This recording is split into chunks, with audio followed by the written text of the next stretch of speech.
अस्सलाम वालेकुम नाजरीन, आप देख रहे हैं INN चैनल। मैं हूं शेख अहमद अली। इस न्यूज़ बुलेटिन में आइए नज़र डालते हैं दिन भर की बड़ी खबरों पर। रुयत हिलाल कमेटी हैदराबाद दक्कन ने ऐलान किया है कि चांद नज़र नहीं आया। मरकज़ी रुयत हिलाल कमेटी सदर मजलिस उलमाए दक्कन ने ऐलान किया कि शव्वाल का चांद नज़र नहीं आया, इसीलिए कल यानी 10 अप्रैल को 30वां रोज़ा होगा और ईद उल फित्र 11 अप्रैल बरोज़ जुमेरात होगी। हैदराबाद DCC के सदर वो इंडियन न्यूज़ नेटवर्क के editor in chief Sameer Waliullah की जानिब से आज ख्वाजा मेंशन मासाब टैंक पर दावत इफ्तार का एहतमाम किया गया। इस तकरीब में हुकूमत के मुशीर मोहम्मद अली शब्बीर, वक्फ बोर्ड के चेयरमैन सैयद अजमतुल्लाह हुसैनी, खैरताबाद के रुकने असम्बली और कांग्रेस पार्टी के सिकंदराबाद के लोकसभा के उम्मीदवार दानम नागेंदर, कांग्रेस के सीनियर कायदीन बशमूल जफ़र जावेद, जी निरंजन, सैयद निज़ामुद्दीन, अली मस्कती, मुजफ्फरुल्लाह खान, मुजीबुल्लाह शरीफ, शेख अकबर, MBT के लीडर अमजदुल्ला खान और कई सीनियर पॉलिटिशियंस, ताजिर और सहाफ़ती बरादरी से ताल्लुक़ रखने वाले हज़ारों अफराद ने शिरकत की। समीर वलीउल्लाह और INN के स्टाफ ने सभी मेहमानों का इस्तकबाल किया। इस मौके पर मेहमानों को हैदराबाद की ख़ास डिशेस हलीम और बिरयानी से उनकी तवाज़ो की गई। इस तकरीब में शिरकत करने पर समीर वलीउल्लाह ने सभी मेहमानों का शुक्रिया अदा किया।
दोनों तेलुगु रियासतों तेलंगाना और आंध्र प्रदेश में तेलुगु नया साल उगादी का त्यौहार रिवायती जोशो खरोश से मनाया जा रहा है। नए साल के मौके पर हज़ारों अफराद ने मंदिरों में पूजा की।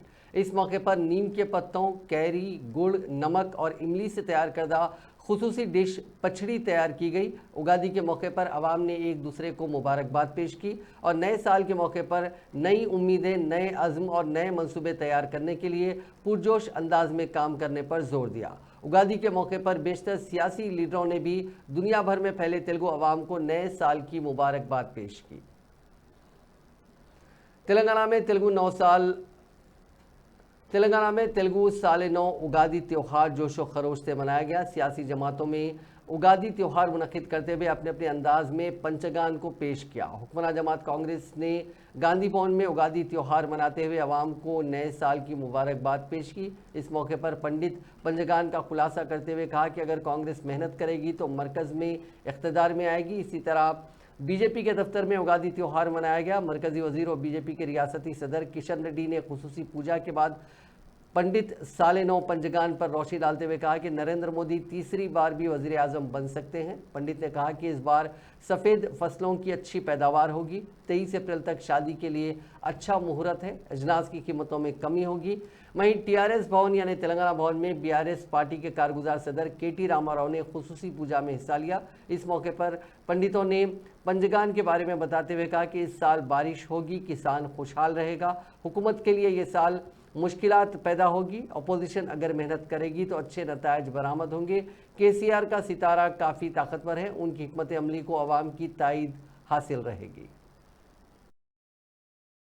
చాలా మందికి ఆశ్చర్యం వేసినప్పటికీ కూడా తెలంగాణ ప్రజల యొక్క ఆశీర్వాదం వల్ల వారి ప్రేమాభిమానం వల్ల మనం ఈనాడు 64 సీట్లు కమ్యూనిస్ట్ సీట్లు పెట్టిన 65 సీట్లకు అధికారంలోకి వచ్చాం.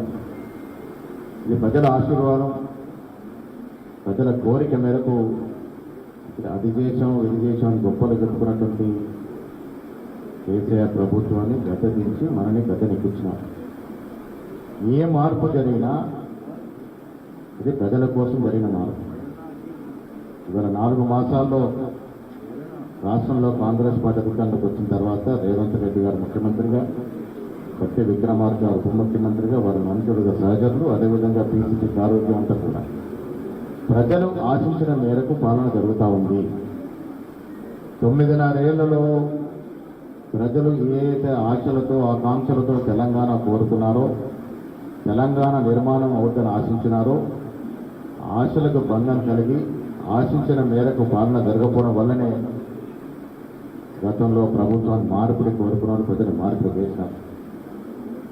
దానికి భిన్నంగా రేవంత్ రెడ్డి గారు కానీ, మంత్రివర్గ సభ్యులు కానీ, రాష్ట్ర కాంగ్రెస్ కమిటీ కానీ ప్రజల ఆకాంక్షల మేరకు, ప్రజల ఆశయాల మేరకు, ప్రజల కోరికల మేరకు ప్రభుత్వం నడపడం జరుగుతుంది. వచ్చిన 100 రోజుల్లోపే 30,000 ఉద్యోగాలు ఇవ్వడం జరిగింది. మహిళలకు ఉచిత బస్సు సౌకర్యం ఇవ్వడం జరిగింది.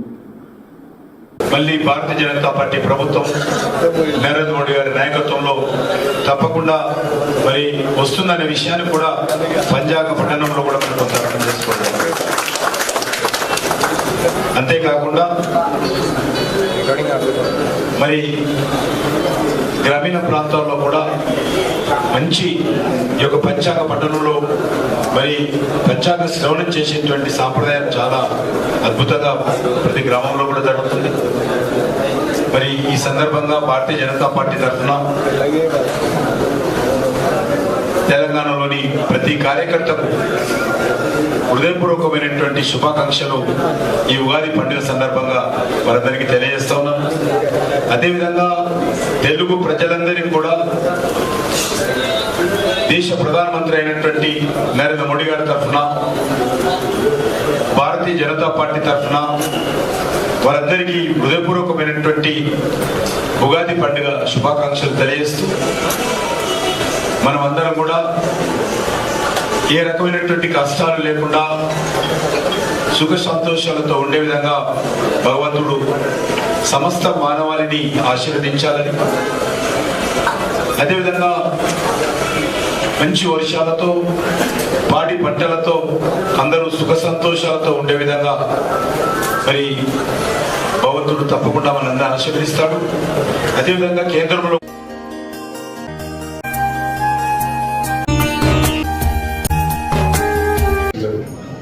గౌరవనీయులు మాజీ మంత్రి గారు శ్రీమతి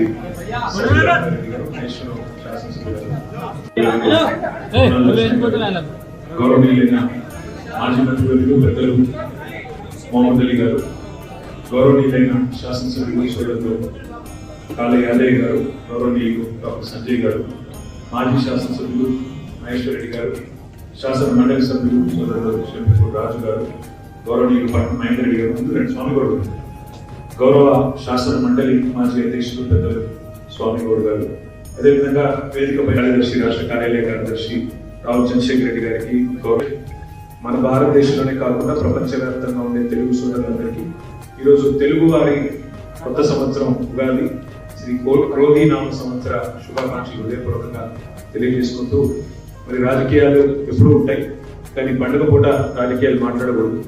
ఈ సంవత్సరం అందరికీ మంచి జరగాలని, మొత్తంగా శాంతి సామరస్యాలతో ఎలాంటి మత కల్లోలాలు కానీ ఎలాంటి అనవసరపు బాధలు కానీ ప్రజలకు కలగకుండా, ముఖ్యంగా వ్యవసాయం బాగుండాలి అంటే వర్షాలు బాగా కురవాలి, వ్యవసాయం బాగుండాలి అంటే కాలం బాగా జరగాలి.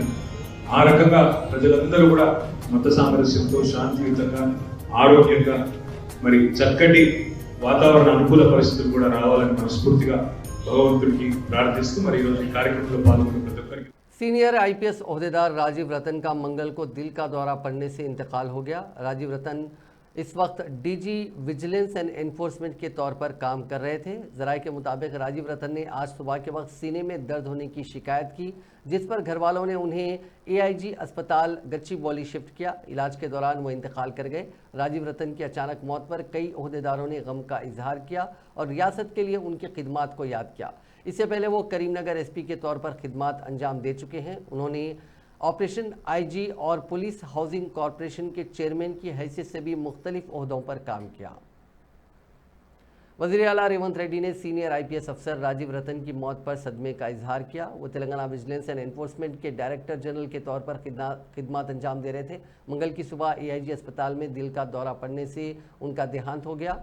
1991 के आईपीएस बैच के राजीव रतन को एक मौसर अफसर के तौर पर जाना जाता है। हाल ही में उन्होंने मेडीगड्डा प्रोजेक्ट पर हुकूमत की तरफ से मुकर्रर करदा विजिलेंस और एनफोर्समेंट इंक्वायरी की सरबराही की।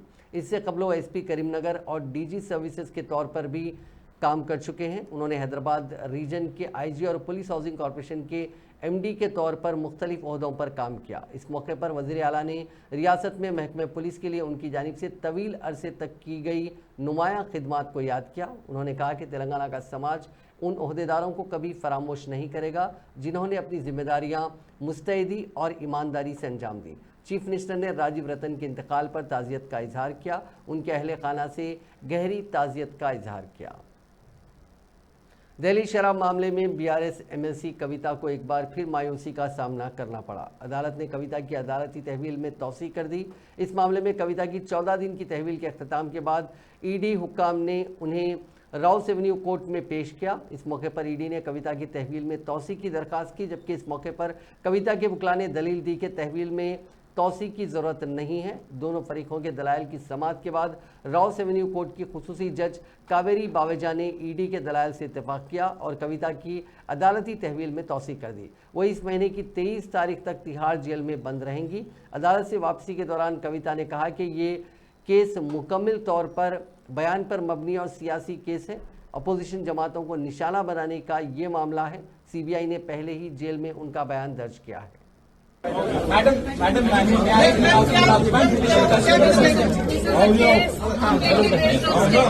it is an illogical case, it is a political case. We are just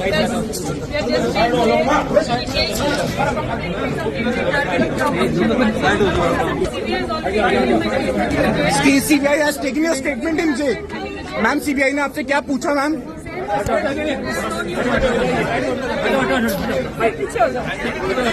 side में हो जाएगी। हटो निकालो इनको साइड में।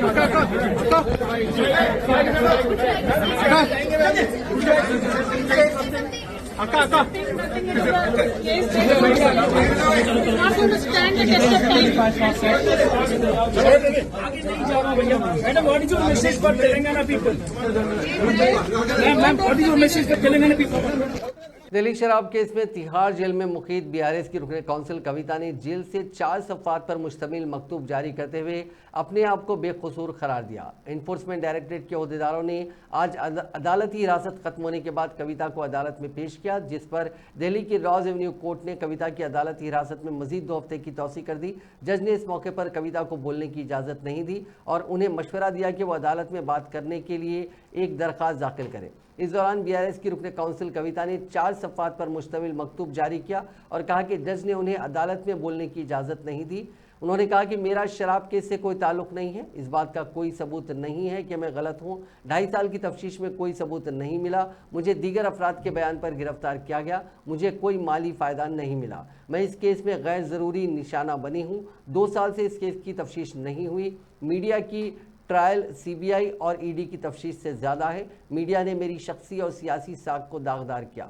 कविता ने कहा कि उन्होंने तमाम चैनल्स पर उनका मोबाइल नंबर डालकर उनकी प्राइवेसी के खिलाफ वर्जी की। मैंने ईडी और सीबीआई की तरफ से पूछे गए तमाम सवालात का जवाब दिया। मैं पहले भी 4 बार समाअत में हाजिर हो चुकी हूँ। कविता ने कहा कि मैंने बैंक की तफसीलात के साथ साथ दीगर कारोबारी तफसीलात भी दी हैं। गुज़िश्ता 2.5 साल से उन्हें तफ्तीश के नाम पर हरासा किया जा रहा है। अगर आज हम ईडी और सीबीआई के मामलात पर नज़र डालें तो 95% केसेस अपोजिशन पार्टियों के खिलाफ हैं। जैसे ही वो बीजेपी में शामिल होंगे मुकदमात की जांच रुक जाएगी। इस मामले की तहकीकात में ताउन के लिए मैं तैयार हूँ। उन्होंने कहा कि वो अपने बेटे के इम्तिहानात के पेश नज़र दोबारा जमानत मांग रही हैं, क्योंकि उन्हें इस दौरान अपने बेटे के साथ रहना है, इस नीयत से कि उनके बोर्ड के इम्तिहानात पर बुरा असर ना पड़े। कविता ने मकतूब में कहा कि वो बेटे के लिए जमानत हासिल करना चाहती हैं।